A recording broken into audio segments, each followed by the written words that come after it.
The transplant process went well, and the whole experience was great. My healing and hair growth journey started, and the first few months went as expected, similar to my previous transplants. Together we're going to watch Amir's journey about having 3 hair transplants. Yes, 3 hair transplants. We're going to talk about what went well and what went poorly. My name is Amir, and this is the story of my remarkable hair transplant journey. You may know me as a computer programmer and a travel vlogger from my YouTube channel, where I share my travel vlogs and tech tips. But today, I'm going to share something different, something very personal. The story of my hair loss and the transformative experience of a hair transplant. The story of how I got my life back on track, and I hope my experience will be insightful for many of you. For me, the hair loss process began when I was 22 years old. I was lucky to have thick, beautiful hair back then. So Amir believes he has thick, beautiful hair at this point. He's in his early 20s. He has a good head of hair behind his hairline, but if we look right along his hairline, you can start to see some indentation, particularly at the widow's peak, and there's a little see-through down to his scalp. It indicates he's already losing some hair, even in his early 20s. Absolutely, and this happens very commonly. We see this young men that have thick hair everywhere else on their scalps, and there's certain areas where they're starting to incrementally lose hair. I didn't worry about my hair much, like most people who have good hair. Back then, I had no idea how much I would miss having hair. I should have been more grateful for this wonderful gift from nature and taken better care of it. In reality, my hair loss wasn't caused by using bad shampoo or using some water that wasn't right for me. It was just a matter of genetics. In 2014, I started my first job. This is when I started to lose my hair. At first, I didn't pay much attention to it because I was focusing on my career. I thought about my hair loss sometimes, and it scared me to see how quickly I was losing hair. You know, sometimes stress actually can be a driver for why someone would lose hair, and your hair can go through an excessive shedding phase, which is actually known as telogen effluvium. We made an entire video about this. But in his case, I really do believe he has androgenetic alopecia, which is the #1 cause for male pattern baldness, and it's really driven by genetics. Right, so your hair follicles are more sensitive to DHT, which is a dihydrotestosterone that's floating in your blood and makes your hair follicles actually fall off. So some people are always looking for a reason. They look around them. They say, oh, is it something I'm eating? Is it something I'm doing? It's usually not the case. It's really something you've inherited that is the primary driver for hair loss. He's obviously searching for reasons why he's losing his hair, but it's really the underlying genetics that are driving the hair loss itself. And I think a very important thing to point out is when you start to lose hair at a young age, it can be very emotionally distressing. And that's exactly what he's sharing with us right here. And I think that's commendable and actually remarkable that he's willing to share this journey with us because I think there's a lot we can learn from him. Still, I never thought I'd lose my hair, but my hair loss didn't stop. I didn't even notice that I had lost almost 20% of my hair before I knew it. This happens to a lot of guys who start to lose their hair. So what he's pointing out is that we psychologically kind of eliminate the problem by combing our hair in different directions. And you've done that too. Yeah. So, yeah, in order to cover up the bald spots. But his hair loss is really significant. You can look at him and see immediately that he's lost this frontal patch of hair, and he's still in his early 20s or in his mid-20s maybe now. His hairline really is broken down, actually. Yeah. There's really no hairline there any longer. And it's really at this point that you want to start to think about having a hair transplant. And I think we're going to see that it's something that he does explore. Right. This is a common issue. You might lose a significant amount of hair, but still convince yourself that you have plenty left, and cleverly cover up the bald spots with the hair that you still have. In February 2017, I moved to the UAE for a job opportunity as a web developer. It's a well-known rumor that water in the UAE is not beneficial for hair. I think one thing that we can see from this photo is he's actually combing his hair forward to kind of camouflage the fact that he no longer has that hairline. And again, we see this commonly with a lot of our male patients that come into our office. They're trying to compensate for the hair loss that they're experiencing.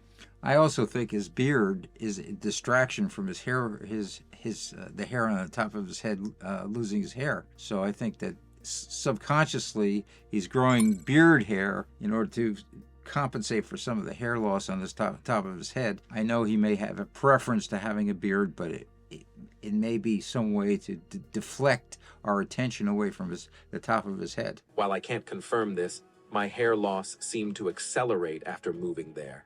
Within less than 2 years, I had lost between 44% to 50% of my hair. I would argue At maybe this it's point, stress at this point. The idea of a hair transplant became a androgenetic serious alopecia. consideration for me. First hair transplant. I chose to have my transplant in Pakistan primarily because it was the option I was most familiar with. I knew that Turkey was known for having good hair transplants, but my knowledge about their procedures was limited. I think a big part of why we make these videos is we want to educate men and women about hair transplants. There's not a lot of information out there, and we're going to continue to do this so that you really are informed about who the right person is to go to if you're considering a hair transplant. The hair transplant procedure went smoothly, and So I think this is a really interesting photo for us to take a close look at because it really shows us how they laid out the hairline design and how they implanted density in different regions of his mid-scalp. And I see a lot of glaring issues here. So what I see is they did an adequate job along the frontal hairline here in terms of the amount of hair follicles they implanted, but posterior to that dense implantation of hair follicles, which was taken from the back of his head to the front of his head, we see very widely spaced follicles in the mid-scalp area, which is right here. And there's no way he's going to get good density there. Like when this hair grows out, it's not going to look good. Right. It's going to look, going to have see-through. It's going to look inadequate in terms of the amount of hair that's been transplanted there. So we're just curious why they implanted it in this fashion. a year later, I was happy with the results. But even like a year later, you can see, we see that see-through issue right there in that photo. There's a central part there. I don't know if he did that on his own or that was natural, but it doesn't look like the hair follicles were even implanted in the right direction there. So it looks like they splayed those hair follicles out in two different directions, which is really not a natural way the hair parts. And it's also not the ideal way to actually perform a hair transplant. But after 2 years, my hair started to thin again for no reason. It was really upsetting for me to see gaps in my hair. I thought... So the question is, what happened? Was there any follow-through with this, with Amir? Did he have any medical therapy? Yeah, so one of our philosophies is to get a great result from a hair transplant. It's medical therapy in conjunction with a hair transplant. It's not one or the other, okay? And so all of our patients that go through hair transplants have to be on some form of medical therapy. Otherwise, you're not going to preserve the grafts that we're implanting. And that's exactly, I think, what we're seeing here. He was not on medical therapy, and as a result... They dropped the ball. Exactly, and he had continuation of his hair loss. Yeah, they dropped the ball because his hair follicles needed to have, quote, a block of the DHT, which was like fertilizer, okay? If you block the DHT, your hair will be retained. If you stop taking the medication, that DHT is going to attack those hair follicles, even if they're from the back of the head to the front of the head. And you'll continue to get more miniaturization, and that is what we want to avoid at all costs. I thought that after the hair transplant, my hair would grow back the way it was before. I was wrong about what hair transplants were supposed to do. I thought they would totally restore my hair to its original state.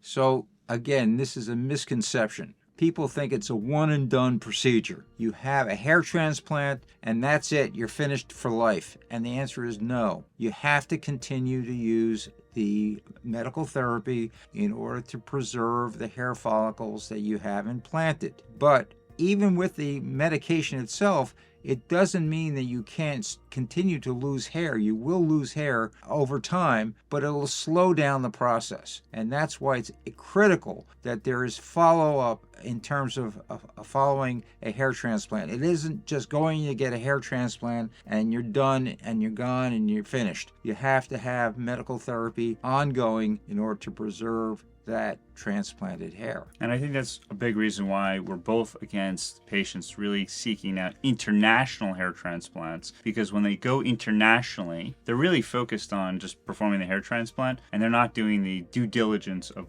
watching and taking care of the patient long term from a medical standpoint. Right. Which is not quite right. If you want to keep the benefits, you need more than just one procedure. You may need ongoing care, a healthy lifestyle, and even more treatments. My second hair transplant. For my second hair transplant, I once again picked Pakistan. To be honest, I don't know why I didn't choose Turkey for my second surgery.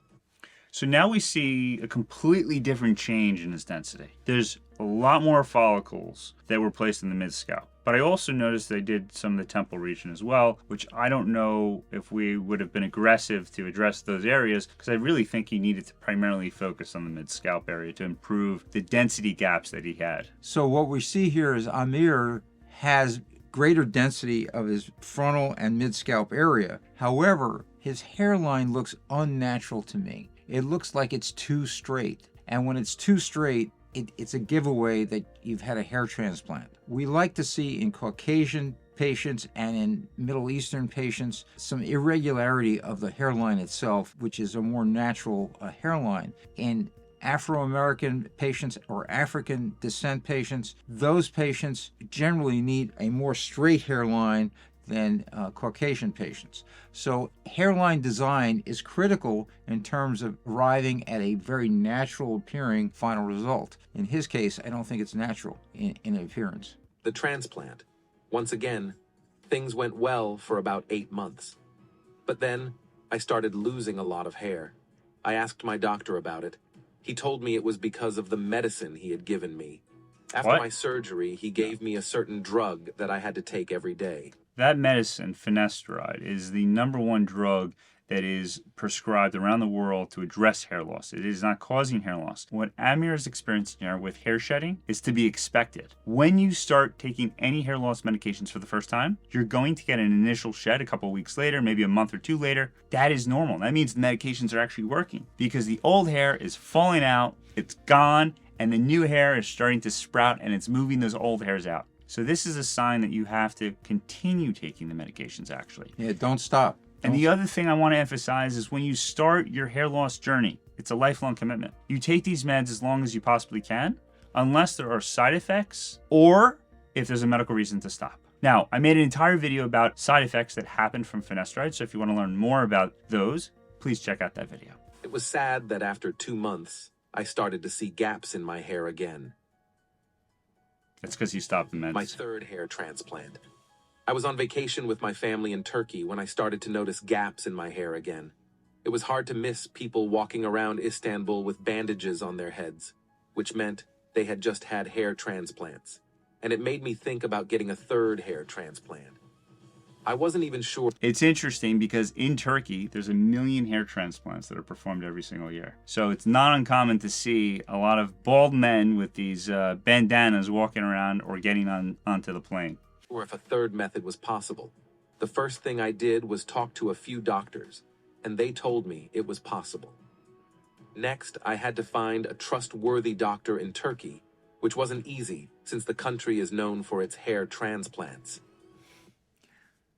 So it's kind of funny that he says that he had to do his research to find a reputable hair transplant surgeon in Turkey, because there are many people performing hair transplants in Turkey who are not even medically trained, period, and they're just techs or people who are ordinary citizens who have been employed to perform hair transplants, and it's not in your best interest to do that. So don't look for the cheapest way to get a hair transplant, because you may end up with some significant complications or side effects that are undesirable. And we know this because we actually have colleagues who have performed hair transplants in Turkey, and they know firsthand that this is what's going on.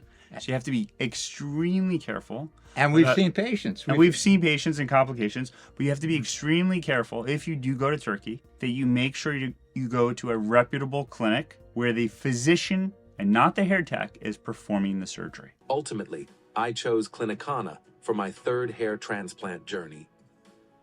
Clinicana is a famous hair transplant clinic in Taksim Square, Turkey. They are experts in hair treatments for both men and women. When I visited them and talked about my hair problems, they were really helpful. Hair transplant surgery can take anywhere from 5 to 8 hours, so having a friendly and energetic team is very important for a good result. And it's very interesting. Here they did they were outlining the hairline again with a pencil, and it's almost a straight line. Again, it's not the ideal hairline design in a Caucasian or Middle Eastern patient. So even though this is a, quote, famous clinic, they're not really doing what I consider the best aesthetic job in terms of designing hairlines. And part of the artistry of doing hair transplants is designing a good hairline. And here we see it's not really top-notch. Unlike my past experiences, they only prescribed medication for the first week post-surgery. Medication only for 1 week? No. You need to be on hair loss medication long term. For life. For life. And this is a big failure of most hair practices. And this doesn't only happen in Turkey. This happens in the UK. This happens in the United States. The hair surgeons are not spending enough time doing their due diligence and really making sure that their patients are on medical therapy, because in our opinion, that is how you maintain great results, with medication. And in fact, I've seen patients this past week who have had previous hair transplants, and there are many patients like this. They were never put on medical therapy. And they're surprised when I tell them, you need to be on medical therapy in order to maintain your hair transplant results. The assumption is you get the hair transplant and that's it. No. Medication and hair transplants will give you the best results. It was new for me, as I was expecting a lot of medicine for the next 8 months. I asked why I wasn't getting any extra medicine. They simply said it wasn't necessary. I decided to trust their expertise and see how things would unfold. That's BS, total BS, okay? Again, we don't want to be redundant, but it's this long-term commitment, and this is where going to a foreign country, getting a transplant, or even in the United States too, because we see it in the United States, as Ross has pointed out, it's a long-term commitment. And this is why hair transplants fail. This is a big part of why hair transplants fail, because patients were not put on medical therapy. And that's why his first transplant, he should have been on medical therapy. His second transplant, he should have been put on medical therapy, and he should have maintained medical therapy throughout his entire journey since his 20s. And his third hair transplant, he did a third transplant too. Correct. The transplant process went well, and the whole experience was great. My healing and hair growth journey started, and the first few months went as expected, similar to my previous transplants. But I told myself not to get too excited too soon, because the real results wouldn't show up for another 6 to 8 months. So that is an important point. When you have a hair transplant, you have to be patient. When you go for the transplant, the hair that's implanted will fall out in about 2 to 3 weeks, because what we're essentially doing is we're planting the seeds, and the leaves fall out. The leaves are like the hairs, but the seeds take time to grow. And so you have to really be patient. You're not going to start to see results for 6 to 9 months. And we tell patients you're really, truly not going to see the final results for a year. So patience is key when you go for a hair transplant. Result. The results I saw were incredibly phenomenal. Unlike my previous experiences where I had covered gaps with my hair, this time my hair looked naturally full.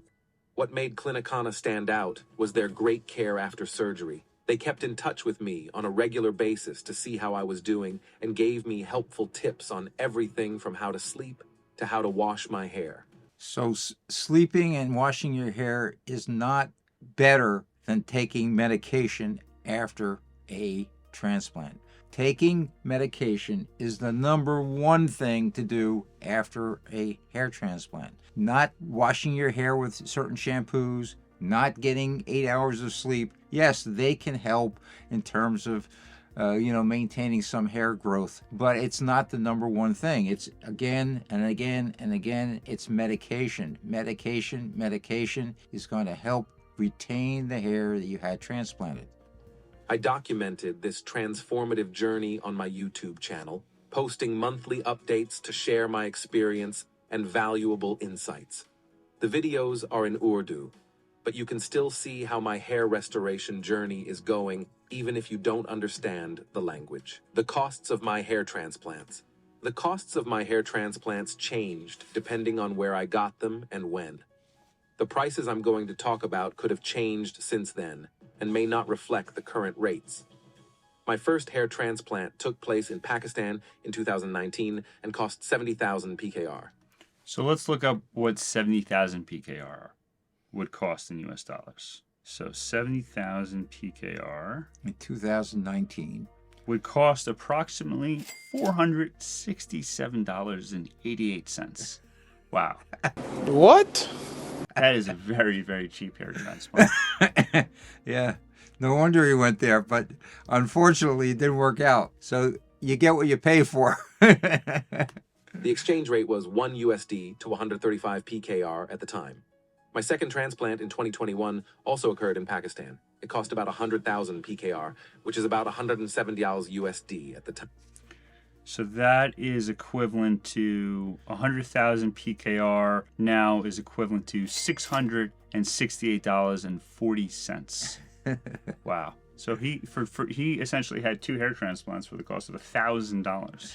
It's remarkable, but still you can clearly see he had to go back for a third transplant, and a lot of that has to do with the fact that the transplants were not performed at the highest level and he wasn't on medical therapy. So he could have avoided possibly have gone through this process, because even if the cost is so cheap, there's still a recovery process here. And how about the fact that every time you go back for a transplant, this is not a endless supply of hair follicles to graft to the front of the head. They're taking hair from the back of the head and grafting it to the front of the head. Now there's a limited supply back there. So every time they went back, they had to take more and more follicles to transplant to the front. And what we don't see in this video really is what the back of his hair looks like, because he may have see-through. It may be very thin back here where they took all that hair out in order to transplant it to the front. So every time you do a transplant, there's a consequence of doing that transplant.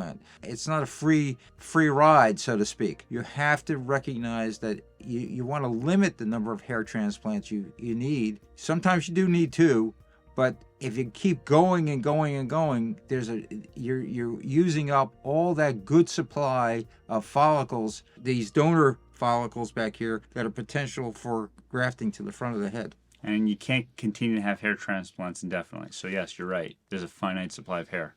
Time. The third surgery took place at the Klinikana clinic in Turkey in 2022. At that time, their fees were €2,200, which covers everything from airport transfer and accommodation in a hotel.